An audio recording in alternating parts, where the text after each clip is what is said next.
Episode for higher juicy news. We ma ubibia akwaba had the latest hot nkwa era me bremo. Enuti so nya subscribe to channel dia bomodi as obe subscribe. The way I say we click the subscribe button no. Na wabele notification no. We understand video fufuru bi be upload no. When the first person onsa ebeka sa video afi we na like video no. Give us a thumbs up. Na fe shema wo fufuro na wenye bi hwe na wo hu ensem ekoso e wo Ghana memu hanom afe ye hwe ye ensem abeto ye no so yenti sa report ya ababeto dwa sansem mu yenti. You remember they thought that the whole 2024 election was just a dancing competition. Now if you think that the election is a dancing competition, go and get good dancers. Then they taught their flag bearer a few missteps. So everywhere they started playing Cecilia and he was shaking his waist to it. How do you win elections this way? Dancing to Cecilia.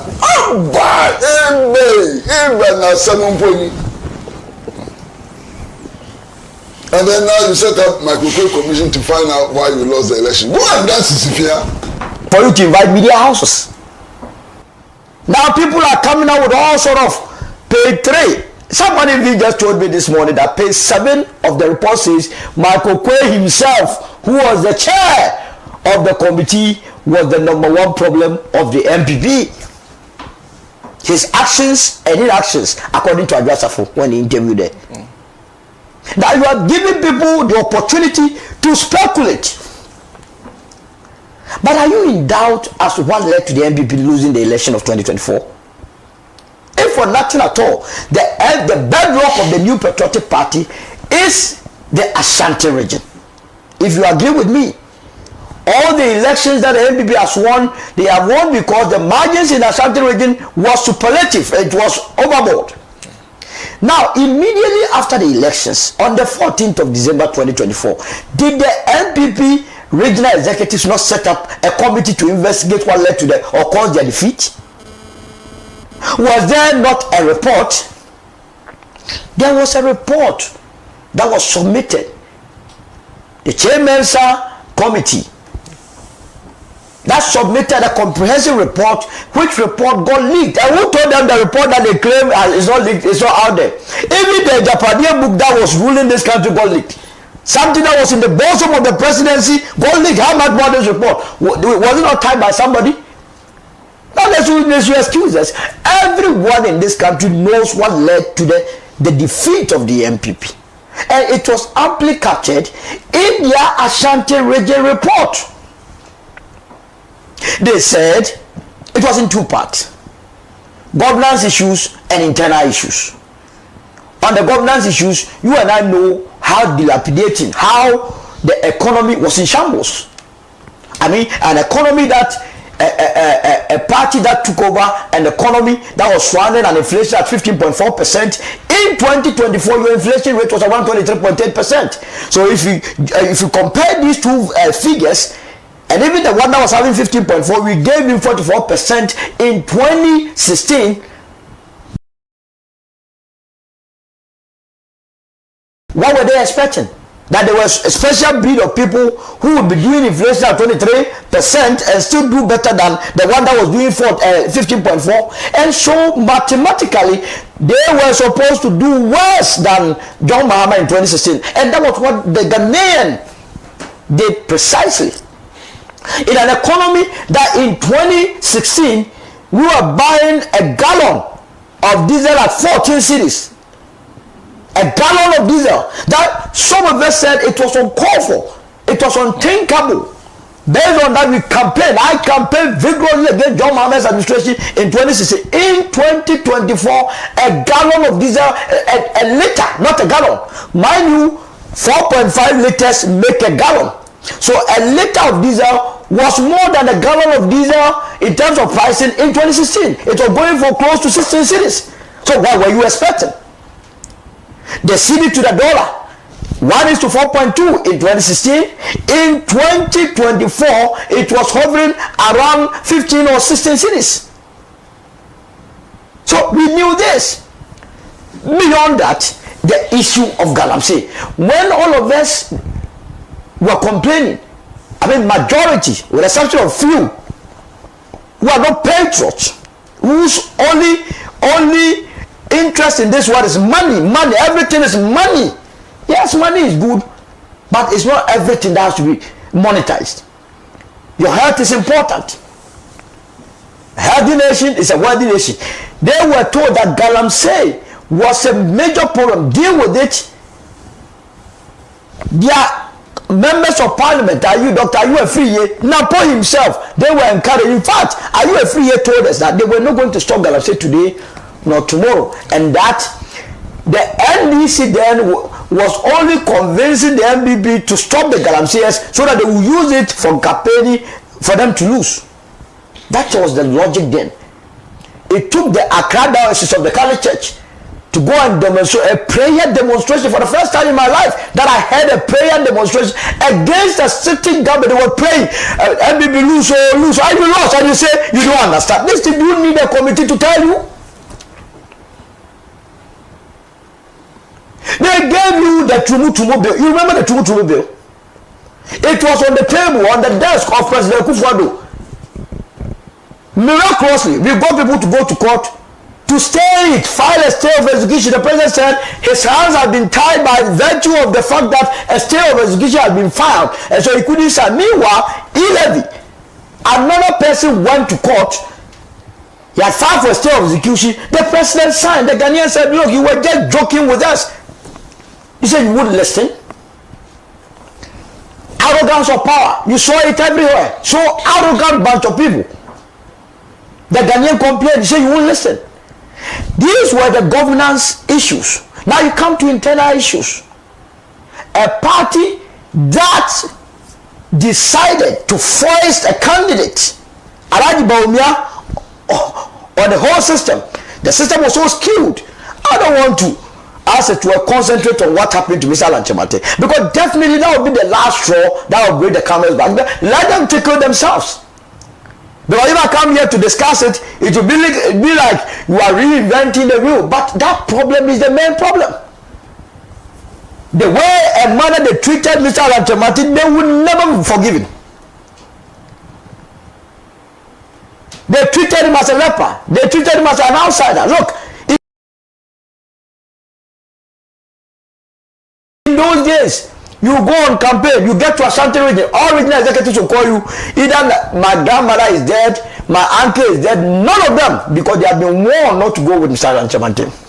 All of them en bloc. Northern region, we were going to Northern region, Samba. Along the way, Samba says, "Oh, excuse me, I've gotten a program. I can't run away." Northeast, they said, "Don't even come there." As for Northeast, they told us we don't have to come there. All these things are happening in NPP.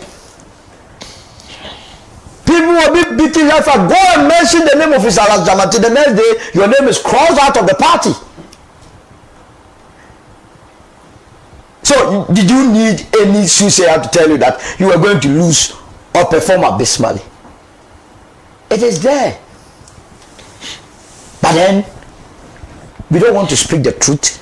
So, they are trying to circumvent or go around the real causes of what led them to defeat. And that's how you see some of these things. So, the NPP's report, the Asante region's report, is what represents why they lost, because the bedrock of the NPP is in the Asante region. But the only problem with that report was also to clean the flag bearer. The presidential candidate, Dr. Mahamadu Bawumia. So now how can you go to war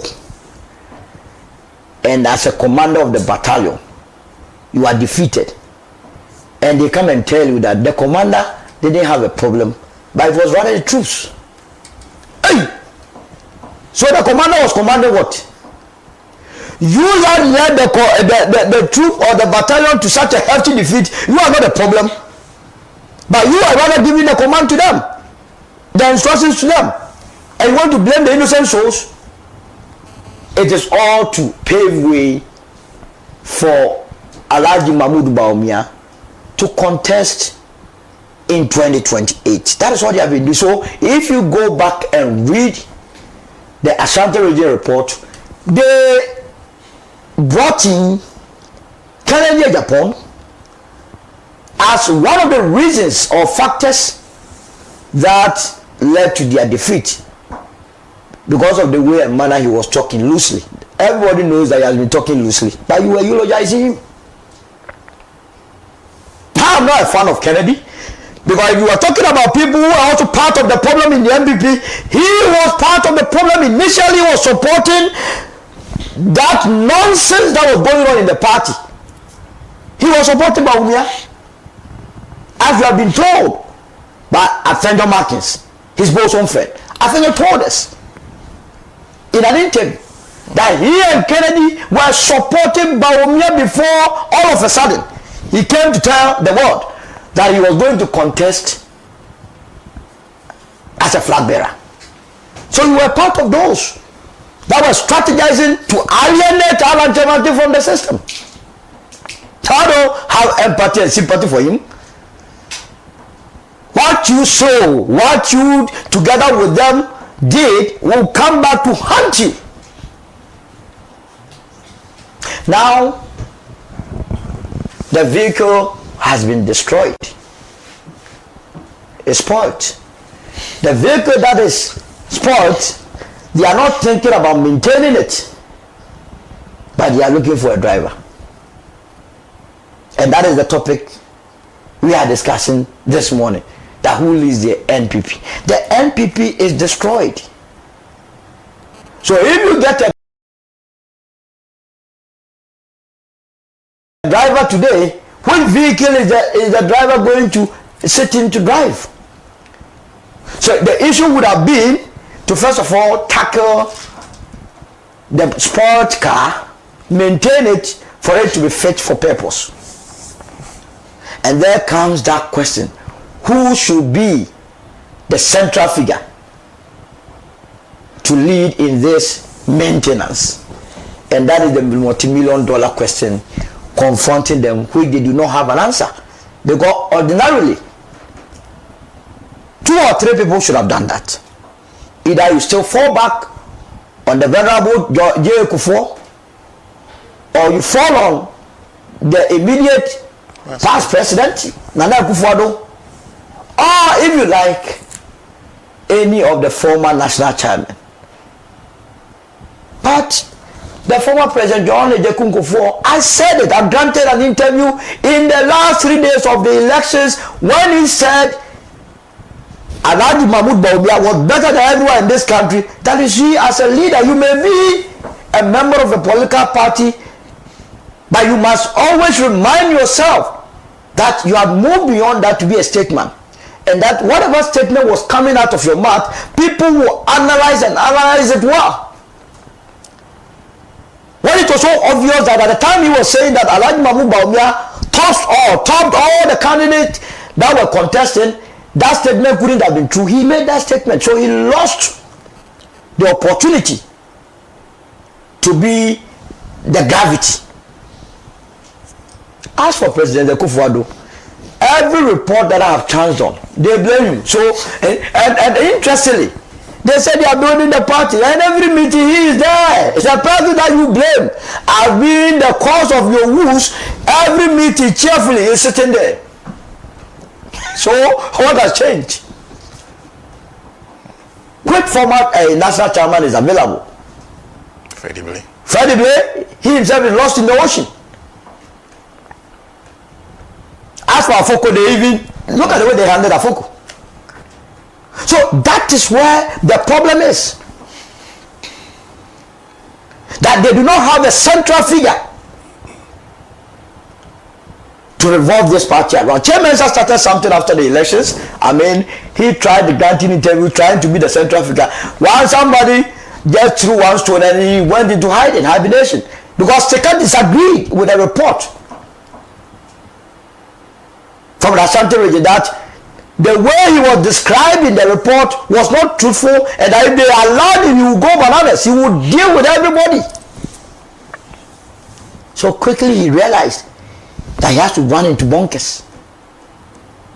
It is only by speaking truth, Sarah. It is truth that can save them. How they allowed few people within the party to lead them to the path of no return. It's what beats my imagination. Parties are not built around one person. That is why every political party, serious as such, has the constitution. And that constitution, you don't just keep it yourself, you file it with the electoral commission. And every political party is supposed to be a public institution. That is why Article 55 of our constitution captures it vividly. And so, because there is no head or leader, that is why you have the likes of Masaudu doing whatever they are doing.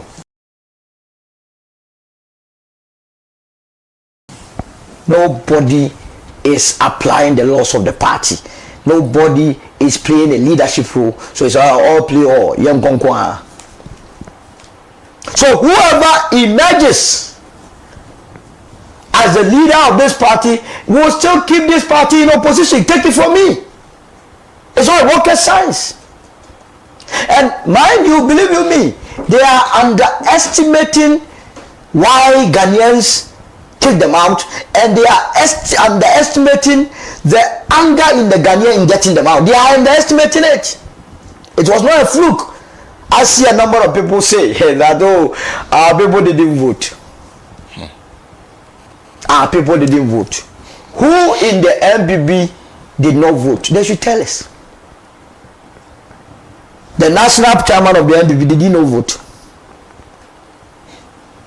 All the constituency executives did they not vote? Who in the NPP are they saying did not vote? For which reason they got that performance? Granted, they did not vote. What was the guarantee that even if they vote, they took part in the vote, they were going to vote for the NPP? And what was the reason for them not voting? It means you were not doing anything right, something right. So, Senna, I don't envy them. In the last days to election 2024, my candidate, Mr. Alan Chemante, said something. Some of them, the babies with sharp teeth, insulted him. But we can only forgive them and pray for their souls. He said the NPP was a declining party. They didn't understand it. Because if you have been part of a system, if you have been part of the formation of an organization or institution, and you know the ideals and principles that you held, you know the ideals and principles that based on it the organization was formed, and you know where it is today, that you have deviated entirely from the ideals and principles for which you established that institution, you don't need any soothsayer, or you don't need any malam or sheikh or any pastor or prophet anywhere to tell you that this was a party that was already heading into the deep seas. But watch out for our incoming new party, political party. And also I want to admonish all NPP supporters, the patriots, to ready themselves. For the only way they can be relevant in the annals of Ghana's politics is to begin to watch out and join and block the new political party that will be coming, that will be upholding the principles of free market enterprise, principles of love, principles that seeks to protect the media freedom as enshrined in our constitution, principles that allows freedom of expression and not machoism, dictatorial, and so on and so forth. And it is this party that will help them out. I wish you happy Easter. Is it the Amokoba party? I will mention the name. If I tell you, you will not come to a press conference. But I've told you that there's going to be a political party that will be established. That one, there's no doubt about that.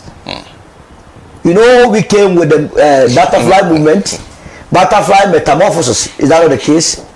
We are a movement now. Alan went as an independent candidate. That was just a transitional period because it was a year to an election. Mind you, our movement was established on the 25th of September 2023. We had barely some 12 months into a major elections. If we had gone in as a political party, believe me, they would have disqualified us, knowing very well that the system was against us. So you needed an independent candidate to circumvent some of the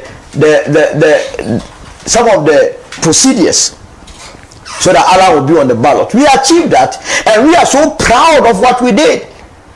The campaign that we prosecuted, we toured the entire country. The system is there. All the structures are there. It is about metamorphosing it into a political party where we will be having parliamentary candidates across the length and breadth of this country, where we will be having constituency executives across the length of this country, where we will be having polling station executives across the length of this party, where we know that the disgruntled members of the New Patriotic Party, the National Democratic Congress, the CPP, the PNC, all of them will see this new political party as the hope of this country and join us to liberate this country for the betterment of all. It doesn't take a lot to realize that the New Patriotic Party is in severe turmoil and that it's about to implode. And I'm looking around and seeing whether there are elements and factors who can prevent that implosion. And I haven't seen one yet. You see, if you look at the New Patriotic Party today, there are so many trends in the party today. Trends which it appears that these trends would never have a converging point. And that is the worry. That must be the worry for those who sacrifice so much in order to establish this party. And I mention in particular Mr. Victor Owusu Jr. of Kumasi. I mean, today when you talk about the New Patriotic Party, they tell you that it was established by Darocha and so on and so on. It's not true. There were two young men in Kumasi who became the pivot for the re-establishment of the Dankwa Buzia tradition. It was they who formed the Dankwa Buzia crops. And indeed, the first one was inaugurated on the KO Methodist Park by Reverend Asante. All the so-called big names were not there. They didn't take part in it. These were young men, Victor Usu and others, and one more, I've forgotten his name. You understand? Now, they must be feeling very, very sad today, given what is happening in the party today. You see, in the party today, it's a trend.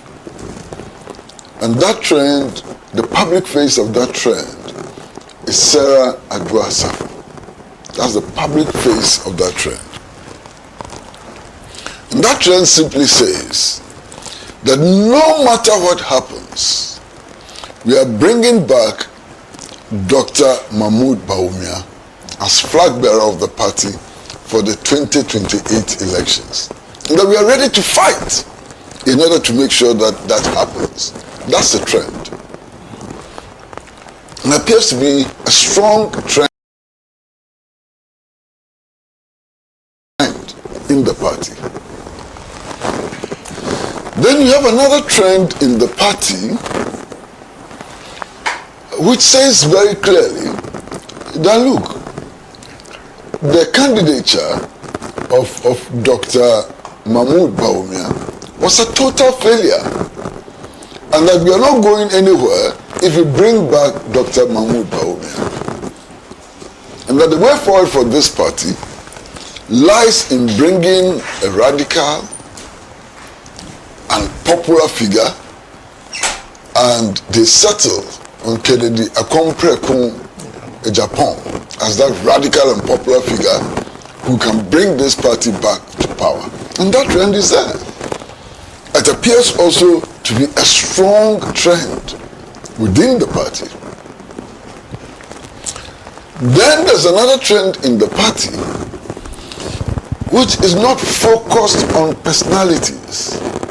And that trend is ably represented by people like Boakye Agyarko, Atta, Kwabena, Kennedy, and others, who feel that a party is a body of values, core values, and that the New Patriotic Party got to this stage because it abandoned its core values.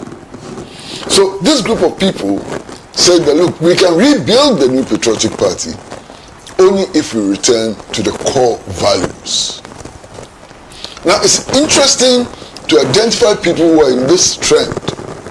You know, these are largely intellectuals.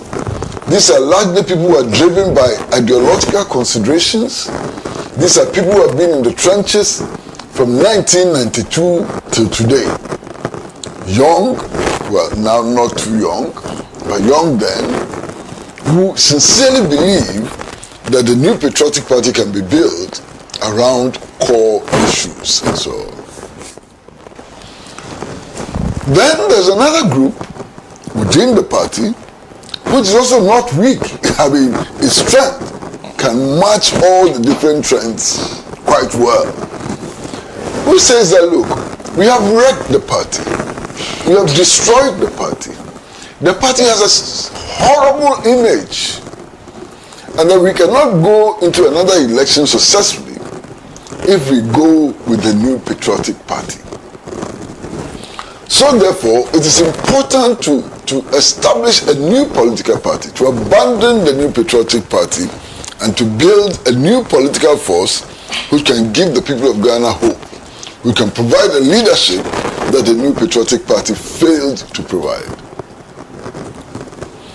Now, who are these people who are pushing this agenda? Of course, the one that everybody knows now is Dr. Amwaku a lecturer at the University of Science and Technology. But there are many others. I mean, Solomon Wusi sitting here believes in that. You understand? And there are many others who believe in this trend. Now let us abandon this New Patriotic Party. It is defective, it is destroyed, the engine is gone, and that we need to build a new machine in order to be able to capture the imagination of the voters and to make any impact in Ghanaian elections and so on. That trend is there. Then there's another trend which says that, look,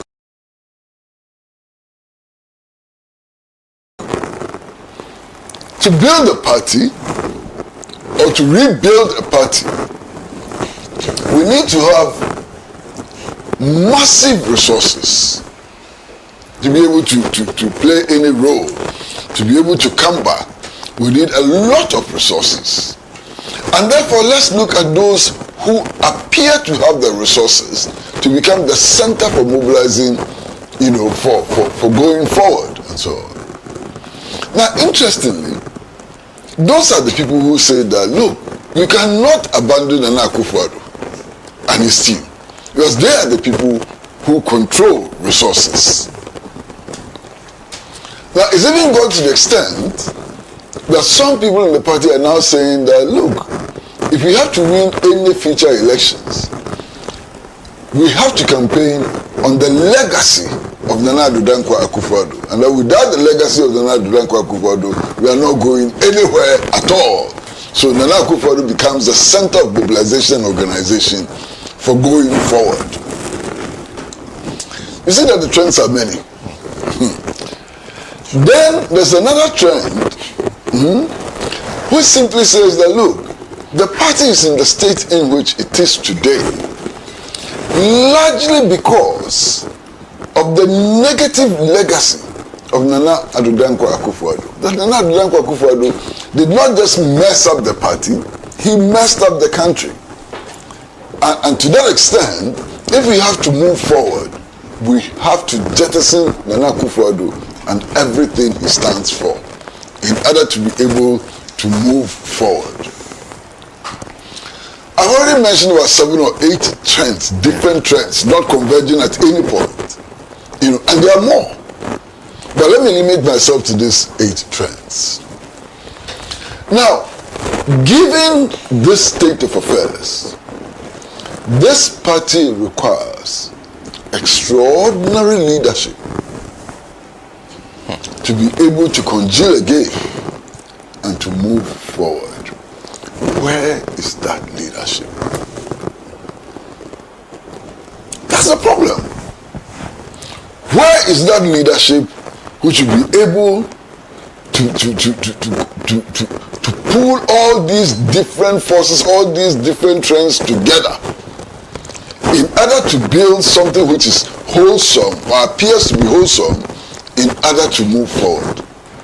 And Sana, I've been looking and looking and looking, and I can't find. And I would be pleased if there's anybody who can point to a leadership who can unite all these different trends, you know, and move this party forward. There's something that I've been trying to understand. I've tried so much, I can't understand it. This party set up a committee headed by Professor Mike Okwe to talk to party foot soldiers, to talk to activists, to try and find out what went wrong.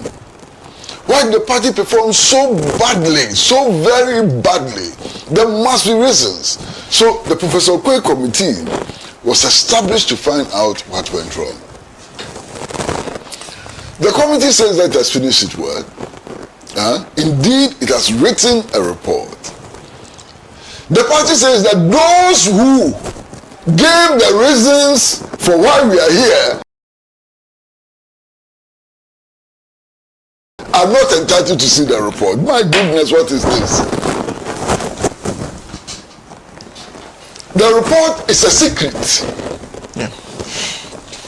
It's not a secret from NDC or so on. It's not something that should be hidden from NDC and CPP and GCPP and so on. The very members whose views were collated into a report cannot see the report. What is this? Maybe you guys can understand it. I've been struggling to understand it. I can't. So the report is prepared. It is submitted to some selected people in the party. They say leadership or whatever it is. And then they say, we are the only people who can see the report. You, constituency chairman, so you can't see the report. How can you implement this report if it is secret? But that is the position they are taking. You understand? Now there's something interesting. Some of the leaders have actually said that, oh, you remember the Kwesibotwe report? It was not made public. So we are following the Kwesibotwe example. How can you beat the National Democratic Congress when at every stage we want to copy them? It's incredible. This is a party which actually wants to beat the National Democratic Congress. But at every stage, if you listen to them, say, what? The NDC did this 3 years ago. The NDC did this 5 years ago. The NDC did this 10 years ago. And that is what we must copy. Copy. I can't believe it. And indeed, my brother here, Protocol, said the same things here. You remember? I'm saying that the NPP leadership, they have to copy President Mahama. He said it. That they have to copy President Mahama. So you think copy will bring you to power? Okay, God bless you. Unbelievable. Now you know what is happening? They have decided to keep this report secret. But every day you go to social media, there is something claiming to be part of the report. Now how are we to know whether what is on social media is the report or is not the report? The only way we can know whether what is on the social media is the report or not the report is to publish the report. You understand?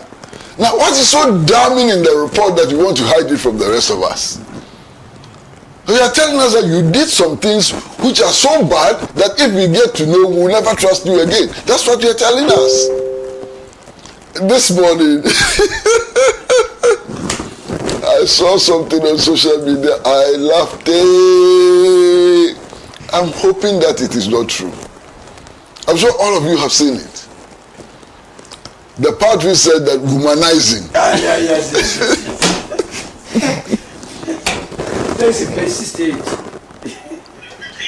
And we allow this to stay. Publish the real report so that we know that it's not womanizing which led to your defeat. They say, hey, these party leaders,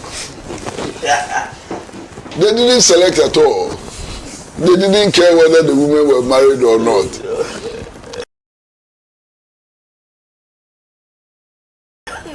You have seen that thing on social media. It may not be true. But how do we tell the truth from falsehood? In any case, me, I'm even surprised. What sort of mischief is this? The mischief is coming from Kwesi Brad. It's persistent. It's persistent. Perhaps you are guilty of saying so that's why you are smiling. If you remember your experience. Report that we are giving you pages, copious provisions in the report. You say no. Why did you let Uncle Kwesi talk to you? But Uncle Kwesi, there's even one worse one. It says one particular person who complained about when money was going, his testicles were grabbed and the direction of the testicles were changed.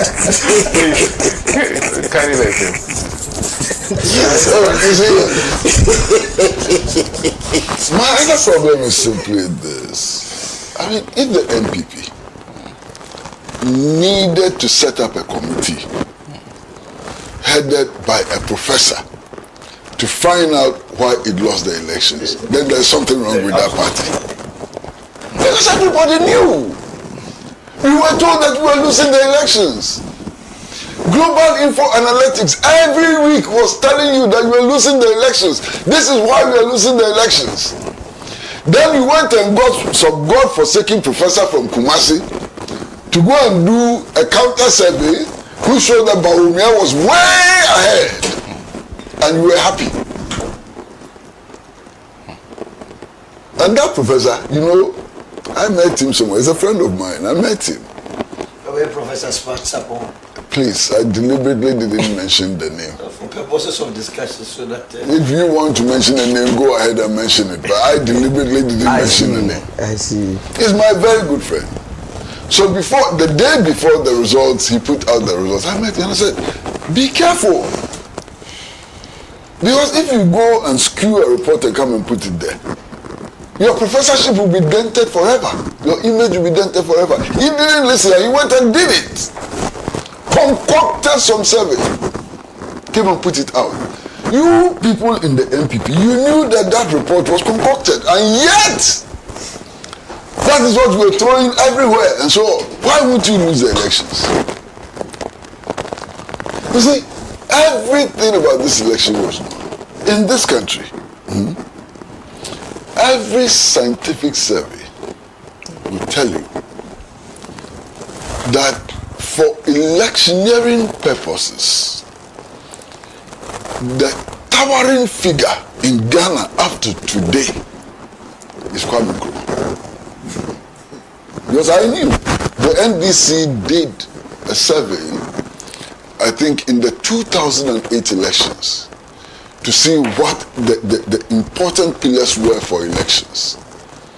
And in 2008, Nkrumah still stood heads and shoulders above every phenomena, every human being, anything in this country.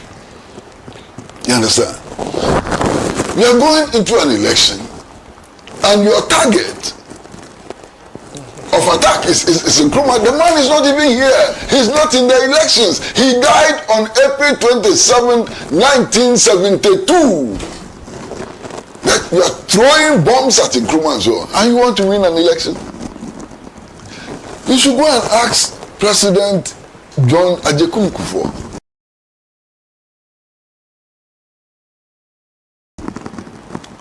For President John Akufo to win elections, do you know what he did? They actually erected billboards of him and Nkrumah. You remember? Billboards of him and Nkrumah smiling together. And he insisted that he was going to work with the CPP if he came to power and so on. It galvanized his campaign and so on. Now, even Nana Akufo Addo's campaign, benefited from the fact that at one stage he was a member of the Convention People's Party. So people saw him as one of their own and so on. You decided to jettison that. You decided to say all manner of derogatory things about Nkrumah and so on.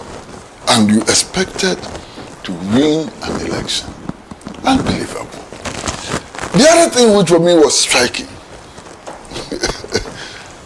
anytime the NDC made a promise, you went and repeated the promise. NDC said, we abolish e-levy. Bawumia can say, when I also win, I will abolish e-levy.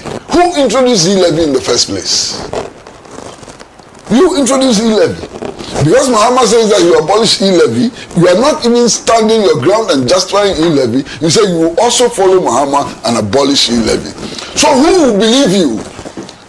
NDC and Muhammad from the very beginning were opposed to e-levy. They have been consistently opposed to e-levy. You introduced it. So between you and Muhammad, who do you expect the Ghanaian people to believe will abolish e-levy if they hand over power to you? This is the campaign you launch. John Muhammad comes and says, well, if I win, I won't govern this country with more than 60 ministers. Then quickly you come and say, as for me, I will govern with 50 ministers. You expect people to believe you? Do you expect people to believe you? So it was a horrible campaign which was done. And then one regional chairman, as for him, oh Jesus the Christ, he really did you in. Holds a press conference and says that you don't know. You see, when Kwame Nkrumah was overthrown in Ghana, the people of Guinea took him as their co-president. Nana Akufo Addo has done better than Kwame Nkrumah. So, it is possible that in the near future, the people of Britain or even the US will come and take Nana Akufo Addo as their president. This is your campaign message. Are you mad? You expect people to vote for you when you talk like this. Going to contest as the national chairman.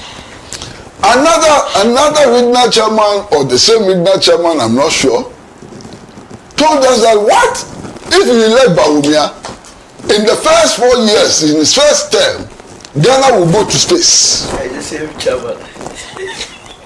We will build spacecrafts and we'll explore the moon and explore Saturn and so on. How could you have won an election with these kinds of promises? Do you need to set up an Okwe committee to find out why you lost the elections? Unbelievable. And then the jives at some ethnic groups and so on. And we wanted to win the elections. It was not possible. This is the most humiliating defeat that the New Patriotic Party has suffered, perhaps since 1979. The most humiliating defeat. And it is important for you guys to recognize that. Since 1979, this is the most humiliating defeat. You have suffered many defeats. But as for this defeat, what? Nothing comes close. You know, and then last week I was reading the newspapers and I saw one of them from Parliament saying that, oh, he expected the Mahamadu administration to fail. But not so soon. It has failed too early. And that this is the surest indication that the NPP is coming back to power in 2008. Master, if this party is to be reorganized, stop the daydreaming. Wake up to reality and stop the daydreaming. Who today, under these circumstances, is going to take power or give their power to the New Patriotic Party? I mean, all you have to do is to play Sarah Safu over and over again. And it's clear. And you see, for me it is interesting that that lady has become the center of attraction in the New Patriotic Party. This is a lady who actually believes that her father is able to fly in the night without aircraft. Magically fly in the night from here to any part of the world if you mention the father's name. How do you call it in English? She believes that. She says that. That's metaphysics. Transports himself. They call it something, transpodent or something, I've forgotten. She believes that. She's the center of attraction, center of organization. It's the center of the party. It's the party. A negation, complete negation of science. The party. Complete negation of science. But anyway, who am I? I mean, strictly speaking, who am I? So believe what you want to believe. There's another guy, strong member of the party and in the thick of the elections, on a Kumasi TV station. This guy actually said that, look, we know that you people in Kumasi, you won't vote for us. He said it. That we know that you will not vote for us. But we don't care. Because we have dwarfs who will change your vote. Whatever you put in the ballot box, our dwarfs will come and change the votes. And who will win? Can you imagine? I think it was the same guy who said that if Muhammad wins the election, he will change his nationality. He's still there. He's still in Kumasi, carrying a Ghanaian passport. So we are going into an election, a crucial election like this one, and you tell us that you can vote wherever you want to vote. We don't care. You can vote for NDC. We don't care. We have drops who will go into the ballot box and change the results. And you believe this stupidity.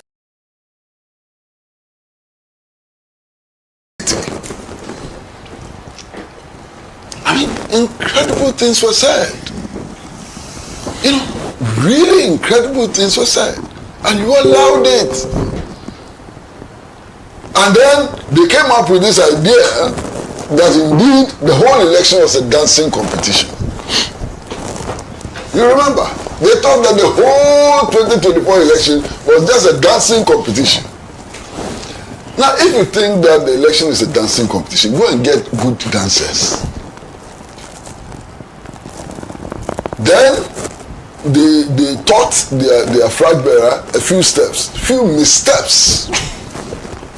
So everywhere they started playing Cecilia, and he was shaking his waist to it.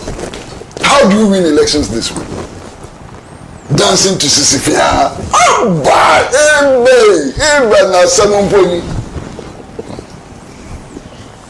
And then now you set up microphone commission to find out why you lost the election. Go and dance Cecilia. Incredible.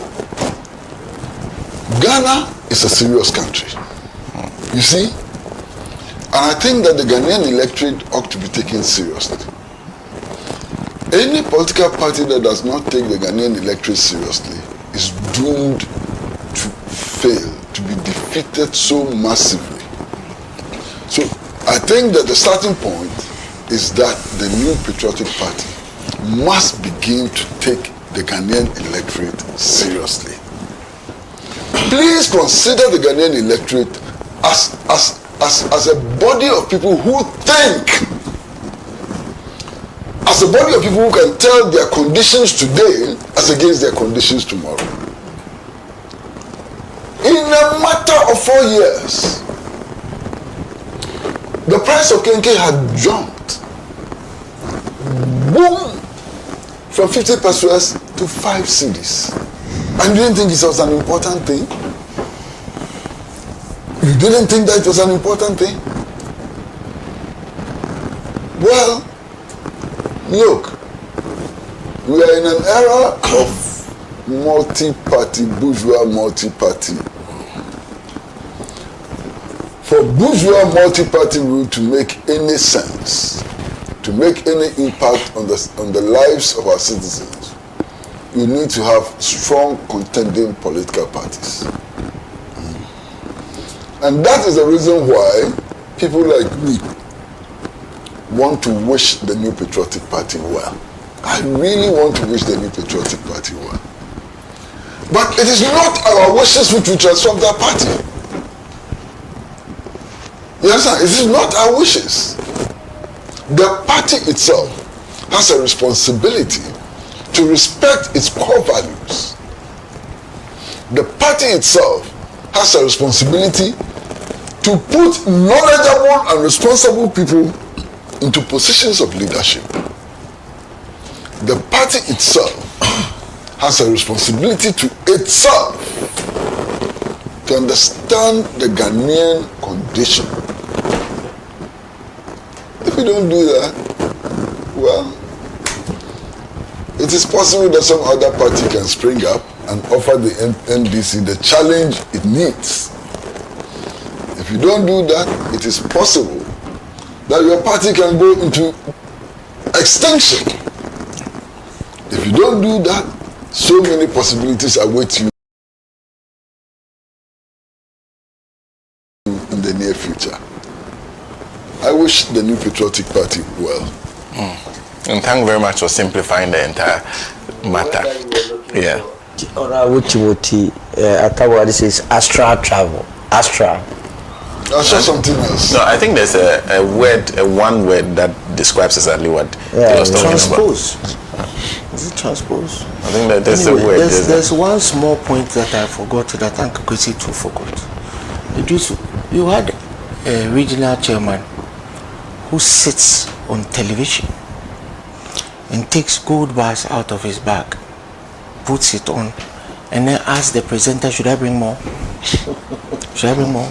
Like Uncle Kwesi, remember in the times past there was a magician who used to come on TV called Professor Diago. He had a dwarf and his wife called Nanama. And he say, when I say more, you say more. When I say more, you say more. When I say Ozi, you say Ozi Oza. When I say Ori, you say Ori Changer. And that is what you were doing. Ori Changer, Amiri Changer, Ozi Oza, and he was bringing gold bars upon gold bars. Were you happy when you saw the gold bars? Have you seen a gold bar in your life before? Have you seen some before? I don't want to comment. So now that the chaos has come, why isn't Wontumi sitting here? So that Uncle Kwesi can give him some choice English that he may not understand. Why are you sitting here? Have you seen gold before? So you people should exercise humility, but in the interest of I don't want NDC to become a one-party government, because that inherent with it. So no, I'm making your point that inherent with a one-party state is the dangers therein. We may just end up becoming like you. We'll forget ourselves. This country needs good governance, but even more importantly than good governance, it needs good opposition. People who can call out government to do the right thing. It is imperative that it happens.